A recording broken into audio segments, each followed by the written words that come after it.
Hello everyone, welcome to this session. आशा करता हूँ कि आप लोग अच्छे होंगे। इस सेशन के अंदर हम लोग प्रीपोजिशन सीखेंगे, ठीक है।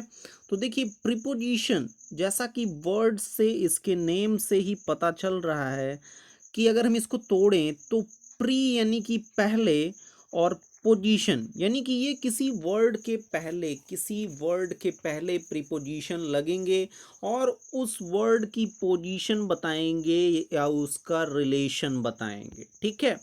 तो ये तो हमने इस वर्ड को ब्रेक करके इसकी डेफिनेशन निकालने की कोशिश की, ठीक है। अब हम लोग इसकी एक्चुअल डेफिनेशन पे आते हैं। तो देखिए, प्रीपोजिशन ऐसे शब्द या शब्द समूह होते हैं, ऐसे वर्ड या फिर कह सकते हैं कि फ्रेज, वर्ड ग्रुप को चूंकि इंग्लिश में हम लोग क्या बोलते हैं, फ्रेज हैं। ऐसे वर्ड या फ्रेज होंगे जो कि नाउन या प्रोनाउन के पहले यूज होंगे। मैंने बोला ना, किसी वर्ड के पहले यूज होंगे, तो वो वर्ड क्या होगा अपना, वो नाउन या प्रोनाउन होगा। यानी नाउन या प्रोनाउन के पहले यूज होंगे और उस नाउन या प्रोनाउन का उस सेंटेंस में अन्य शब्दों के साथ संबंध बताएंगे, अन्य शब्दों के साथ रिलेशन बताएंगे, ठीक है। तो एग्जाम्पल से हम लोग इस डिफिनेशन को समझते हैं, ठीक है। तो जैसे हमने एक एग्जाम्पल लिया, there is a cat sitting under the table, ठीक है। तो देखो, यहां पर प्रीपोजिशन यूज हुआ है अंडर, ठीक है। प्रीपोजिशन हमने यूज कर लिया अंडर, ठीक है। और ये अंडर लगा है किसके पहले, द टेबल के पहले, ठीक है। तो देखो, द टेबल अपना क्या है, नाउन है, ठीक है। अब टेबल का रिलेशन पता चलेगा किससे, जिससे जैसे इस सेंटेंस में कैट है, बिल्ली से रिलेशन पता चलेगा कि बिल्ली क्या है, बिल्ली टेबल के नीचे बैठी हुई है, ठीक है। एक बिल्ली टेबल के नीचे बैठ रही है, ठीक है। तो ये अंडर वर्ड है, ये बता रहा है रिलेशन किन में, टेबल में और कैट में रिलेशन बता रहा है, ठीक है। एक और एग्जांपल से समझते हैं। जैसे हमारे पास एग्जांपल है, वी नीड अ रूफ, हमें एक छत की ज़रूरत होती है, हमें अपने ऊपर एक छत की ज़रूरत होती है। We need a roof over us, ठीक है। तो देखो, अस यहाँ पर क्या है, प्रोनाउन है, ठीक है। और इसके पहले लगा है ओवर, ओवर का अर्थ होता है ऊपर, ठीक है। ये अपना प्रीपोजिशन है, ठीक है। और ये हमारा रिलेशन किससे बता रहा है, रूप से बता रहा है, छत से बता रहा है कि हमें अपने ऊपर एक छत की जरूरत होती है, ठीक है। ओके। एक और एग्जांपल से समझते हैं डिफिनीशन को। जैसे डिफिनीशन है, जैसे सॉरी, एक एग्जांपल है, आई गो टू स्कूल बाय बस, ठीक है। तो बस यहाँ पर अपना क्या है, नाउन है, और इसके पहले प्रीपोजिशन लगा है बाय, ठीक है। ये अपनी प्रीपोजिशन आ गई, ठीक है। तो आई गो टू स्कूल बाय बस। अब ये मेरे जाने का रिलेशन बता रहा है, बस का रिलेशन बता रहा है मुझसे कि मैं स्कूल कैसे जाता हूँ, बस से जाता हूँ, ठीक है। तो I hope it is getting clear कि प्रीपोजिशन क्या है, कोई शब्द या शब्द समूह है, वर्ड है या फ्रेज है, जो कि किसके पहले यूज होते हैं, नाउन या प्रोनाउन के पहले यूज होते हैं, और उसी नाउन या प्रोनाउन का अन्य शब्दों के साथ रिलेशन बताते हैं, ठीक है। Is it clear. तो देखिए, जनरली मैंने आपको बताया कि प्रीपोजिशन नाउन या प्रोनाउन के पहले यूज होते हैं, लेकिन ज़रूरी नहीं है, कभी कभी ये नाउन या प्रोनाउन के बाद भी यूज हो सकते हैं। जैसे अपने पास कुछ एग्जाम्पल हैं, ठीक है। ये एक्सेप्शनल केसेस हैं, जैसे who was he talking to, ठीक है। एग्जाम्पल है अपना, who was he talking to, वह किससे बात कर रहा था, ठीक है। तो यहाँ पर टू प्रीपोजिशन लग गई है, अपने प्रोनाउन के बाद भी लग गई है, ठीक है। तो जरूरी नहीं है कि नाउन या प्रोनाउन के पहले ही इसका यूज हो, ठीक है। जैसे कि अगर एग्जांपल लेते हैं, he does not have a pen to write with, ठीक है। तो यहाँ पर विद अपना प्रीपोजिशन जो है, तो ये अपना पेन के बाद यहाँ पर लग रहा है, नाउन के बाद लग रहा है, ठीक है। तो कोई ज़रूरी नहीं है कि प्रीपोजिशन नाउन या प्रोनाउन के पहले ही आए, कुछ एक्सेप्शनल केसेस में नाउन या प्रोनाउन के बाद भी यूज हो सकता है, ठीक है। तो आई होप आपको प्रीपोजिशन की डेफिनेशन क्लियर हुई होगी, ठीक है। अब देखिए, प्रीपोजिशंस के यूजेस पर बेस्ड क्वेश्चंस आते हैं एग्जाम में, ठीक है। और कुछ प्रीपोजिशंस में हमें कंफ्यूजन होता है, और उन्हीं कंफ्यूजन पेयर्स को ऑप्शन में दे दिया जाता है, ठीक है। तो ये अपने कुछ कंफ्यूजिंग पेयर हैं, जैसे हम लोग स्टडी करेंगे जिनको, बिटवीन एमंग को स्टडी करेंगे, बिसाइड्स को स्टडी करेंगे, फॉर सिंस को यूज करेंगे, अक्रॉस थ्रू को यूज करेंगे, ऑन अपॉन को यूज करेंगे। तो ये सारे हम लोग कंफ्यूजिंग पेयर को वन बाय वन स्टडी करेंगे, ठीक है। तो सबसे पहले हम लोग लेते हैं एमंग और बिटवीन का जोड़ा, ठीक है। एमंग और बिटवीन में क्या कंफ्यूजन्स होते हैं, क्या पॉइंट्स हैं जो कि अलग अलग हैं, उनको हम लोग देखेंगे, ठीक है। तो देखिए, एमंग और बिटवीन में सबसे पहला बेसिक डिफरेंस ये है कि एमंग का यूज दो से ज़्यादा के संदर्भ में होता है, 2+ के कॉन्टेक्स्ट में एमंग का यूज होता है। दो से ज़्यादा हो तो वहाँ पर एमंग का यूज होता है। जब दो की बात हो रही हो, तो बिटवीन का यूज हम लोग करते हैं। तो ध्यान रहेगा, आई होप आपको, दो की अगर बात हो रही है, दो लोगों के बीच की बात हो रही है या दो वस्तुओं के बीच की बात हो रही है, तो वहाँ पर बिटवीन का यूज करना है। और दो से ज़्यादा के सेंस में हमें एमंग का यूज करना है, ठीक है। Is it clear? ओके। तो आइए हम लोग कुछ एग्जाम्पल से समझते हैं, ठीक है। जैसे अपना एग्जाम्पल है, a lot of cooperation is needed, ठीक है। कोऑपरेशन यानी क्या होता है? सहयोग, ठीक है। तो a lot of cooperation is needed, dash dash, मान लो यहाँ पर अभी में कुछ भरना है एमंग या बिटवीन में, the different states to combat Naxalism. तो अर्थ क्या निकल रहा है कि डिफरेंट स्टेट्स, अलग अलग भिन्न भिन्न राज्यों के बीच नक्सलिज्म से लड़ने के लिए, नक्सलिज्म यानी नक्सलवाद, ठीक है ना, आपने सुना होगा। कॉम्बैट यानी लड़ना, ठीक है, या लड़ाई।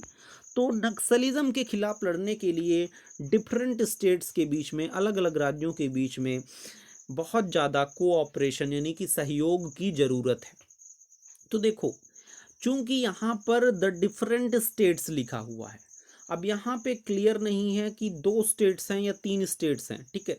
तो अगर अब टू स्टेट्स लिखा होता, तब तो हम क्या लगाते? बिटवीन लगाते। लेकिन यहाँ पर 2 से ज़्यादा की ही बात हो रही है, ऑब्वियस सी बात है, इसलिए हम लोग किसका यूज करेंगे? यहाँ पर एमंग का यूज करेंगे, ठीक है। यहाँ पर एमंग का यूज हो जाएगा, ठीक है। एक और एग्जांपल से समझते हैं, arms were distributed dash dash the beggars, ठीक है। तो भिखारियों के बीच क्या डिस्ट्रीब्यूट किया जा रहा था? आर्म्स डिस्ट्रीब्यूट किया। आर्म से नहीं होता है दान, ठीक है, दान दिया जा रहा था भिखारियों को। तो कई सारे भिखारी थे, तो वहां पे क्या इसका यूज कर लेंगे हम लोग? एमंग का यूज कर लेंगे, ठीक है। अगर 2 बेगर्स लिखा रहता है यहाँ पे, द बेगर्स की जगह क्या लिखा रहता? 2 बेगर्स, 2 बेगर्स के बीच में दान दिया जा रहा था, तो वहां पर किसका यूज हो जाता? वहां पर बिटवीन का यूज हो जाता, ठीक है। तो जब भी 2 से ज्यादा का सेंस है, तो वहां पर एमंग का यूज, ठीक है। 2 की बात हो रही है, तो वहां पर बिटवीन का यूज करना है, ठीक है। जैसे अपना एक और एग्जांपल है, the teacher distributed sweets among them, ठीक है। तो टीचर क्या कर रहे थे? स्वीट्स, मिठाई या लड्डू बांट रहे थे, ठीक है, जो भी है। जैसे याद हो अगर आपको, इंडिपेंडेंस डे होता था, ठीक है, उसके बाद आप लोगों को 2-2 लड्डू दिए जाते थे, ठीक है। तो यहाँ पर बहुत सारे स्टूडेंट्स हैं, तो क्या यूज होगा? एमंग का यूज होगा। ऑब्वियस सी बात है कि किसी स्कूल में अब 2 स्टूडेंट तो होंगे नहीं, ठीक है, 2 से तो ज़्यादा ही होंगे, ठीक है। ओके, तो वहाँ पर एमंग का यूज हो जाएगा, ठीक है। अब हम लोग कुछ बिटवीन वाले एग्जाम्पल देख लेते हैं, ठीक है। देखो, बिटवीन का यूज कहाँ पर होगा? 2 के बीच में होगा, ठीक है। जैसे अपना एग्जांपल है, the match will be played between India and Australia, ठीक है। अब 2 नेशंस हैं, इंडिया और ऑस्ट्रेलिया, ठीक है। तो यहाँ पे किसका यूज हो जाएगा? बिटवीन का यूज हो जाएगा। इंडिया और ऑस्ट्रेलिया के बीच मैच खेला जाएगा, ठीक है, 2 लोगों के बीच खेला जाएगा, ठीक है। 3 टीमें एक साथ एक ग्राउंड में थोड़ी ना भिड़ सकती हैं, ठीक है। कभी देखा है 3 लोग एक साथ खेलने लगे, तीनों टीमें? भले ही टूर्नामेंट जैसे वर्ल्ड कप भी होता है, ठीक है, तो वो भी अगर टूर्नामेंट हो रहा है, तो उसके अंदर अगर एक मैच खेला जा रहा है, तो उसमें 2 ही टीमें खेलती हैं, ठीक है। Okay, is it clear? तो आई होप आपको एमंग और बिटवीन का पहला यूज समझ में आया होगा, ठीक है। अब देखिए, कुछ एक्सेप्शनल केसेस ऐसे हैं जहां पर 2 से अधिक का प्रयोग हो, 2 से अधिक भी हो, वहां पर भी बिटवीन का यूज हो जाता है, ठीक है। कौन से ऐसे एक्सेप्शनल केसेस हैं? जहां पर उनमें कुछ पारस्परिक संबंध हो, ठीक है, कुछ एक म्यूचुअल रिलेशनशिप हो, ठीक है। म्यूचुअल रिलेशनशिप यानी कि कॉमन रिलेशनशिप उनके बीच में हो कोई, यानी पारस्परिक संबंध हो। कैसे, आइए एग्जाम्पल से समझते हैं, ठीक है। जैसे अपना एक एग्जाम्पल है, there is a tournament to be played, there is a tournament to be played, एक टूर्नामेंट खेला जाना है किसके बीच, इंडिया, ऑस्ट्रेलिया एंड न्यूजीलैंड। तब देखो यहाँ पे 3 हो गए, ठीक है, 2 से ज़्यादा हो गए, लेकिन सोचो एक बात कि इन तीनों के बीच में एक ही साथ तो मैच नहीं होगा, ठीक है।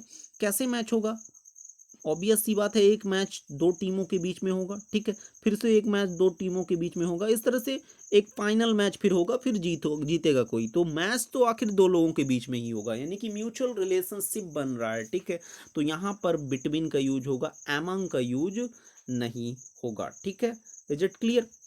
जैसे एक और एग्जाम्पल लेते हैं, there is an alliance, alliance नहीं होता है संधि या समझौता, तो there is an alliance dash dash the 3 European nations, ठीक है, 3 यूरोपीय देशों के बीच में एक संधि हुई, ठीक है। तो देखो तीनों ही यूरोपीय देश हैं, ठीक है, एक तो म्यूचुअल रिलेशन कॉमन बात ये हो गई, ठीक है। अब देखो 2 देशों के बीच 3 देश हैं, ठीक है, तो इसके इसके बीच में रिलेशनशिप हुई, एक अलायंस हुआ, इसके इसके बीच में, इसके इसके बीच में, यानी सब के बीच में कोई ना कोई एक अलायंस हुआ है, ठीक है। तो यहाँ पर म्यूचुअल हो रहा है, इसलिए यहाँ पर भी क्या यूज हो जाएगा, बिटवीन का यूज हो जाएगा, ठीक है। तो देखो जनरली तो क्या होगा, जनरली 2 के लिए बिटवीन का यूज होगा, 2 से ज़्यादा के लिए एमंग का यूज होगा, ठीक है। और कुछ स्पेशल केसेस में जहाँ पर म्यूचुअल रिलेशनशिप हो वहाँ पर बिटवीन का यूज भी 2 से अधिक के लिए हो सकता है, ठीक है। ओके, तो आइए कुछ और पॉइंट्स हम लोग बिटवीन और एमंग के देखते हैं। देखिए बिटवीन के बाद हमेशा कौन सा केस का यूज होता है, ऑब्जेक्टिव केस का यूज होता है, ठीक है। केसेस 2 होते हैं, आपको पता है, सब्जेक्टिव केस और ऑब्जेक्टिव केस। जैसे आई का ऑब्जेक्टिव केस क्या होता है, मी होता है, ठीक है। ही का ऑब्जेक्टिव केस क्या होता है, हिम होता है। सी का ऑब्जेक्टिव केस हर होता है, ठीक है। तो बिटवीन के बाद क्या होगा कि ऑब्जेक्टिव केस का ही यूज होगा। जैसे अपने पास एग्जांपल है, there is no enmity between him and me, ठीक है, बिटवीन ही एंड आई नहीं होगा, ठीक है, बिटवीन ही एंड आई अगर यूज कर रहे हो तो वो गलत हो जाएगा, ठीक है। तो there is no enmity between him and me, उसके और मेरे बीच कोई शत्रुता नहीं है, ठीक है।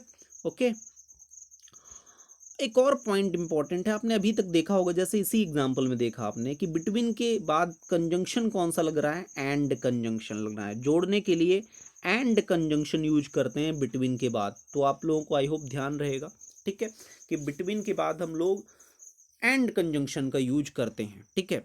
जैसे देखो ये example, the meeting will be held between 10 AM and 4 PM, ठीक है। मीटिंग कितने बजे से कितने बजे के बीच आयोजित की जाएगी, 10 बजे से 4 बजे के बीच में। तो देखो बिटवीन के बाद क्या लगा है, एंड लगा है। देखो क्वेश्चन कैसे बनते हैं, अब इसी बात को मैं कैसे बोल सकता हूं कि the meeting will be held from 10 PM to 4 PM, ठीक है। तो देखो फ्रॉम के बाद क्या लगता है, टू लगता है फ्रॉम के साथ, और बिटवीन के साथ क्या लगता है, एंड लगता है, ठीक है। तो बिटवीन के साथ टू मत लगा देना, ठीक है। आई होप आपको ध्यान रहेगा।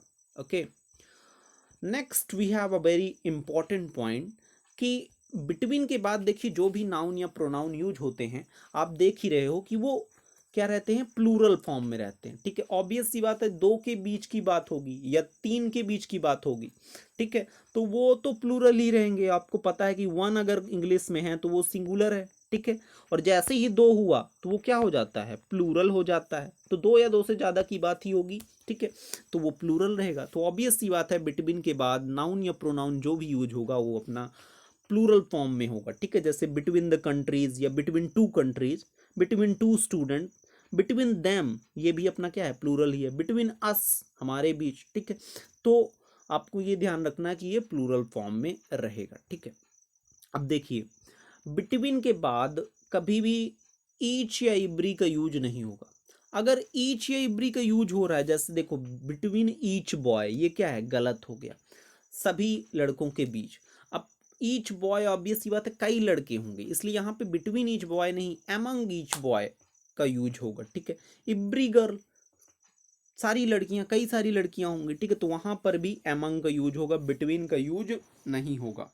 तो आपको ध्यान रखना है कि ईच और एवरी के बाद, या सॉरी, इसके पहले बिटवीन का यूज नहीं होता है, ठीक है। Is it clear? तो ये सारे यूजेस थे बिटवीन और एमंग की। अब हम लोग बात करेंगे एमंग और एमंगस्ट की, ठीक है। एमंग और एमंगस्ट की बात करेंगे, ठीक है। तो देखिए, आप लोग सोच रहे होंगे कि ये एमंगस्ट अब कहाँ से आ गया। तो देखिए, एमंग और एमंगस्ट दोनों का ही यूज दो से ज़्यादा के लिए किया जाता है, ठीक है। दो से अधिक के अर्थ में, यानी कि एमंग जैसा ही एमंगस्ट भी है। लेकिन डिफरेंस क्या है?